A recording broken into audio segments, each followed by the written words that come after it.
Hello guys and welcome back to my channel get life and more. तो आज हमारे साथ है और एक special guest who is also my batchmate at MTech ICS. Hello, guys, and welcome back to my channel Gate Life and More. So, today we have another guest on our podcast, Hrittik Bania, and he is also my batchmate at IIT Madras. So, he has secured an All India rank of 20 in Gate IN 2024 and a rank of 113 in Gate EC 2024. Apart from this, he has been placed at Texas Instruments from IIT Madras, and he has also cracked various government organization interviews like ISRO. So in the next segment of the video, we will move on to some preparation strategy questions for our audience. So the first question is, you cracked GATE in two papers, instrumentation and EC. So what motivated you to attempt both the papers? So I started my GATE preparation in second year itself. But in second year, I also had to give multiple interview for my internship. So in my third year, I gave both the papers, EC as well as IN. But my rank in EC was somewhere around 1300 and IN it was 1100 something. So my preparation was going very well. But the problem was I was not able to revise as well as do the PYQs well versely. So that was the major drawback. Coming to your question, I was not very sure with going with one paper. So IN was a backup for me. Had I not been able to get a good rank in EC, I would have moved to IN for it. Okay, so you suggest that for our aspirants, it is better to write two papers as a backup if they want to pursue an MTech at IITs or IISc. Yeah, for EC it is a very good option to carry on with IN, I think. Since the syllabus almost merges with it, 70%, 70 to 75% is same. So I think, yeah, that would be a better option for the guys. Okay, and how many hours per day did you prepare on an average during your preparation days? There was not a specific time interval, I'll say, but yeah, I had schedules. I would like 2 to 3 lectures a day for the initial phases, and after that, I also made short notes for it. So that was the major, I think, the change that I made, which helped me get good rank in fourth year. Yeah. Okay, so moving on to the next question, which resources did you use for GATE IN and GATE EC preparation? Did you enroll in any coaching or did you refer to standard textbooks, or do you think that YouTube content is enough for GATE EC and IN preparation at this stage? So yeah, for this I have very specific suggestions. I was not enrolled in any courses, so as to say, and I am not a much book reader. So I relied mostly on YouTube lectures as well. So that was the initially that was the main resource for me. But yeah, PYQs are a much important source, I think. Once you cover up the syllabus, I think you have to move to PYQs as soon as possible and revise it as well as possible. Right? Okay, so what were the major challenges you faced while preparing for GATE? The initial was like the attending lectures in classes and then going back and again rewatching the online lectures. So I tried to merge them all. Merge in the sense that suppose I have control systems going on in BTech classes. So I used to carry on that and try to complete the online lectures as well. That would help me to get good marks in exams, I think. Yeah, semester exams were helpful in that sense. Okay, so you balanced your college subjects with your GATE preparation in order to get a wholesome preparation. Yeah. Okay, so any specific topics that you found particularly difficult and how did you overcome them? Yeah, the EMFT portions are a bit struggle in the beginning, I think. So for that, what specific strategy was that first complete the video lectures that were provided in YouTube. I watched Vishal Soni sir's video lectures for it. So he had a playlist for that. So after that, I just moved to the PYQ to check what kind of questions were asked. Once I know that and I know the resources that I followed, I can correlate that and make a short note out of it. So the revision becomes very smooth in that sense. So what was your strategy for revision and test taking? Like I mentioned earlier, in my third year, the rank was not so good. It was not that I hadn't completed my syllabus. It was more so that I did not have revision properly. That was the major problem in my preparation. So what I did was, once I complete a subject, I'll go to the PYQ of it. Not necessarily I could have done everything at the very beginning, but what I knew that what kind of topics they ask, what are the most frequent questions they ask. In that, like knowing the knowledge of it, what I did was I made a one-pager note, short note, just one pager for the complete subject. So that helped me revise much quickly. And once I know that, once I have done, once I've carry forwarded that, what I did was I again came back to PYQs. Okay. And did it again. Okay. Okay, so it was a pretty good advice. So I also think that apart from preparing from the elaborate notes, one must also prepare short notes so that just before the exam it helps for a quick revision. So moving on to the next question, any mistakes you made during your preparation that others should avoid? Yeah, so I was relying more on the resource itself, the YouTube playlist that I said to you that I was into it a lot. So initially, I was more into syllabus completion rather than going into PYQs. So I would suggest aspirants that once you have completed a subject, go to the PYQ as soon as possible. That would make you analyze the questions as soon as possible, and it would help you gain confidence a lot. So I think that is the advice I'll give them.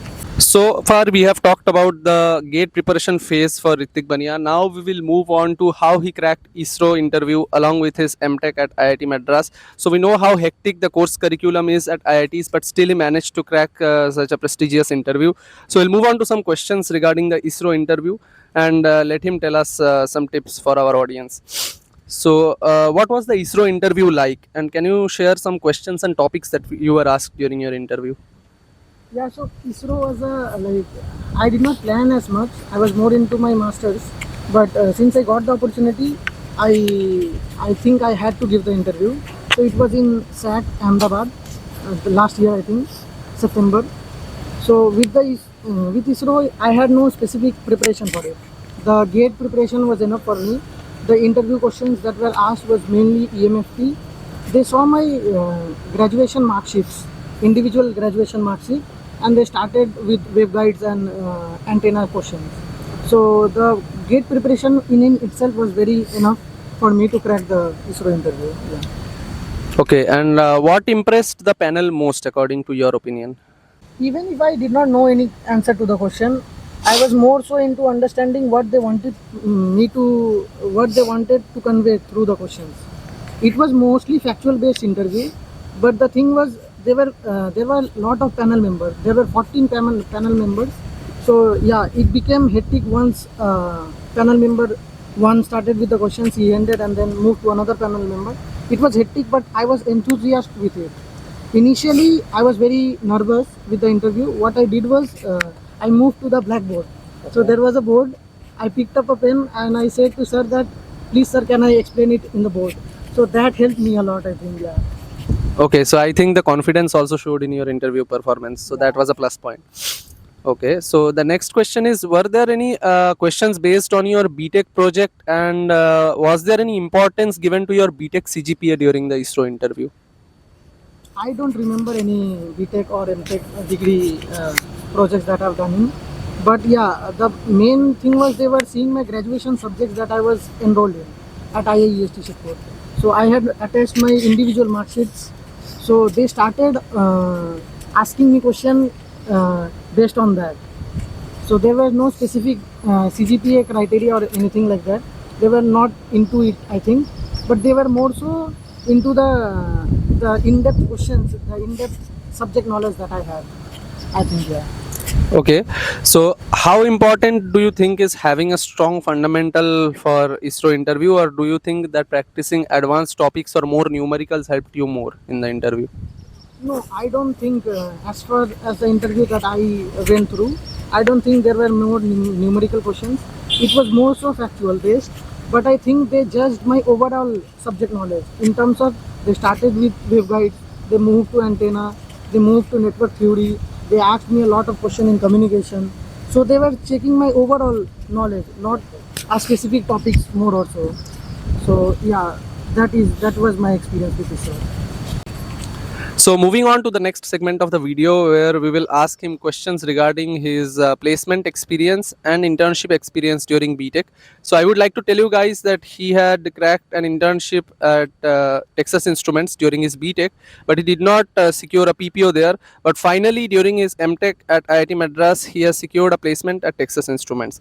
So we will go through his journey from cracking an internship and then finally securing a placement at Texas Instruments in IIT Madras. So my first question from this section will be: tell us about your internship at Texas Instruments during BTech. So yeah, TI was the most prominent company coming to our college. So I was very lucky to get into it. The experience was pretty good. I had a pretty good learning experience in it.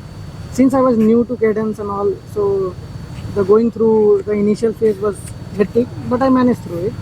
Uh, yeah, I did not secure a PPO in my third year. That was a setback, yeah, I'd say.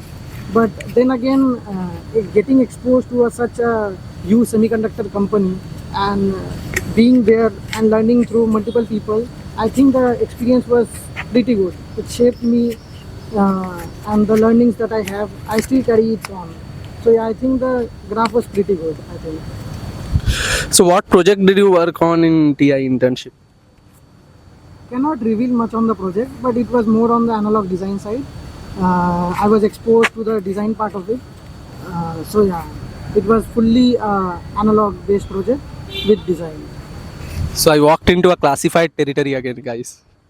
So moving on to the next question: how did your MTech Texas Instruments interview differ from the BTech internship Texas Instruments interview? And were there any commonalities between the two, or were they completely different? So kindly elaborate about the two experiences. So we all know how our placements went. It was pretty good for ICS, I think. Yeah. So my first interview at placements at IIT Madras was of TI. I went around at 1:30 a.m. So it was a surreal experience for me, I'd say. Being in BTech, we generally give interviews online. Here it was a fully offline panel. So that was the major difference, I'd say. More so, in my MTech degree, they were more focused on the projects that I did in bachelor's. They were more into the knowledge that I have on the subjects, on the concepts that I have in analog domain, as well as MOS. We know that TI has very specific type of question that they ask. They move to RC circuits, MOS, BJTs, and then move to the major other topics like differential amplifier and everything. In MTech, I'd say the major differentiating factor was that they were more project based. I'd say the interview was more of a project based rather than a one-to-one numerical solving session. Yeah. Okay. So my next question is: what would you tell someone who faces rejection from their dream company? I had multiple rejections, so as to say. I was not able to crack JEE mains in the first attempt. I was not able to crack TI in the first attempt. I was not able to crack GATE in the first attempt. So I'd say it happens. There is no going around the bush. I think you have to go through it. There is no other way.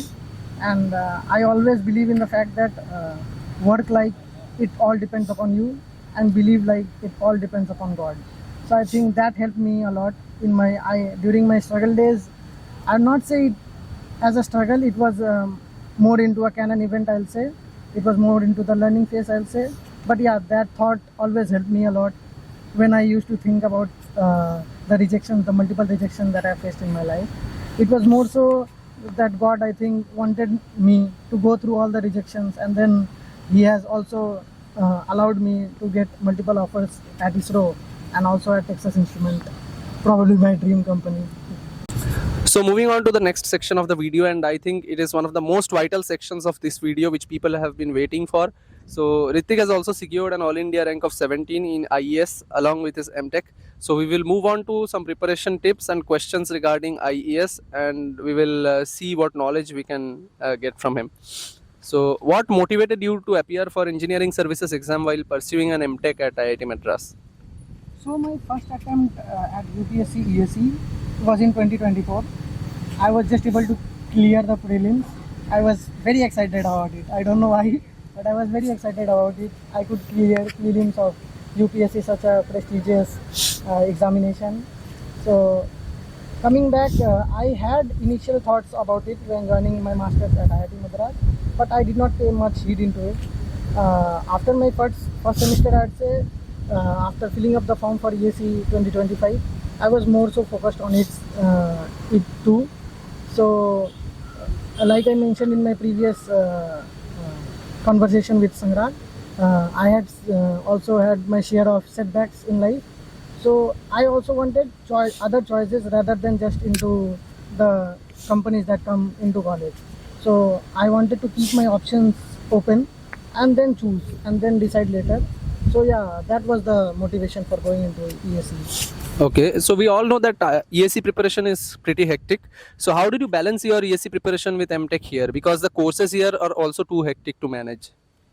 So yeah, like I mentioned, I started like going very not very deep into the ESE preparation, but I started in second semester, I'd say, and we all know the second semester of IIT Madras in our specialization. It's very hectic.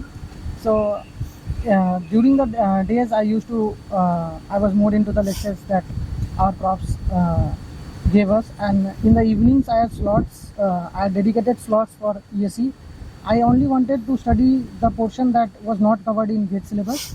Once I completed those, so it was just going again to the PYQs and then going forward to it. So I had dedicated slots in the evening, and also sometimes we know Saturday and Sundays are off, so I utilized them very properly to get a good rank in ESE. So what was your preparation strategy for IES prelims and mains? Prelims is more so on the theoretical aspect, I'd say. The syllabus of GATE overlaps with ESE, but not very much. There are multiple advanced topics like advanced communication. There are other topics as well. So I'd say my first goal was to complete the other topics that were given. Measurement was a topic that was new to me. I did not study it in my EC at IEST Shipur. So yeah, there were topics that I wanted to cover up as soon as possible and then move to the PYQ part of it. So moving on to the next question, how difficult is the IES interview and what kind of questions are asked? What topics did the panel mainly focus on?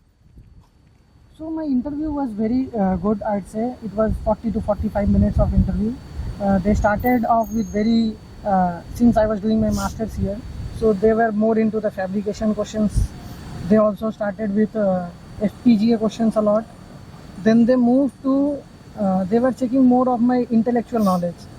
One of the questions that they asked, I clearly remember, I vividly remember it. It was, they were asking, define me the words integrity and honesty for what does that mean to you. So yeah, there were intellectual questions also. They were checking my knowledge, not more so on the technical stuff that we study. They were also on the overall, how am I as a person. They were checking all those. There were also some current affair questions as well. So we have to go through that. I think it is very important for ESE. So not only technical but also the GS portion is important for ESE interviews as well. So the next question is, what subjects did you specifically focus on for IES? No, every subject has its own weightage. I'd say my advice to future aspirants would be complete the complete syllabus that is provided. That would be a very good approach, I'd say. Not specifically tying yourself up to a specific subject. Gaining the complete knowledge of the subject and being very versatile with it, I think, plays a very critical role. You can't say that a subject is more more important than the other. I would not recommend future aspirants for so. Each subject has its own weightage. Suppose some question does not comes in prelims, but mains it comes. So it is a 20 marks question numerical, and suppose you are able to solve it, so it gives much of edge compared to other competition, I'd say. Yeah. So completing the entire syllabus would be my recommendation for future candidates. Okay, so what resources would you recommend for our IES or ESE aspirants? There are standard books for specific subjects. Like I mentioned, the entire GATE syllabus has helped me for ESE preparation, but there are subjects that are not included in the GATE syllabus that you have to do. So what I did was I was playing smart with it. There was one course in third semester offered in our college that was measurement and instrumentation. So I took that course thinking that if some questions are asked based on the devices that we use in measurement, I would be able to handle it. So I think I was very smart with that. Coming to your question, I was since there are a lot of numerical questions asked in mains, so I think standard books that are prescribed by other aspirants as well, they are more so enough in completing the syllabus. Okay, so the final question for this segment: how do you weigh government sector versus private sector opportunities? Since you have cracked multiple government sector offers as well as you have a very good private job offer also. I would say both has their own advantages as well as disadvantages. So it depends upon the personality that you have. I'd say you have to weigh in more on that. See, the pay scale exponentially increases in private sector. We all know that government is more of a stable kind of system. But I would say that each has its own advantages and disadvantages, and it depends upon the individual what they choose. So I think that would be my answer. Okay.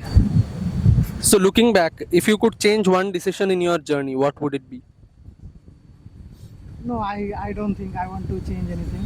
It has been a pretty good journey. I had my share of setbacks that we have been already mentioned in the podcast. I have also my share with the achievements that I have now. No, I don't think I would change anything. So any final words or conclusive message that you would like to give our audience, because there are many who are preparing for GATE or other technical exams. So any final words for them?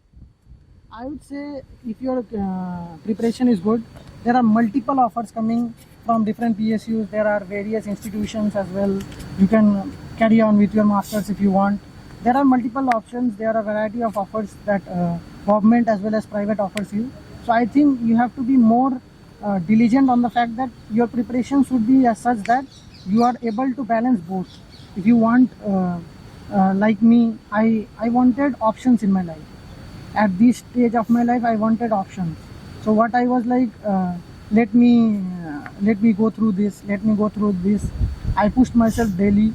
I had master's classes, I had projects going on, but I still carried on with my ESE preparation as well.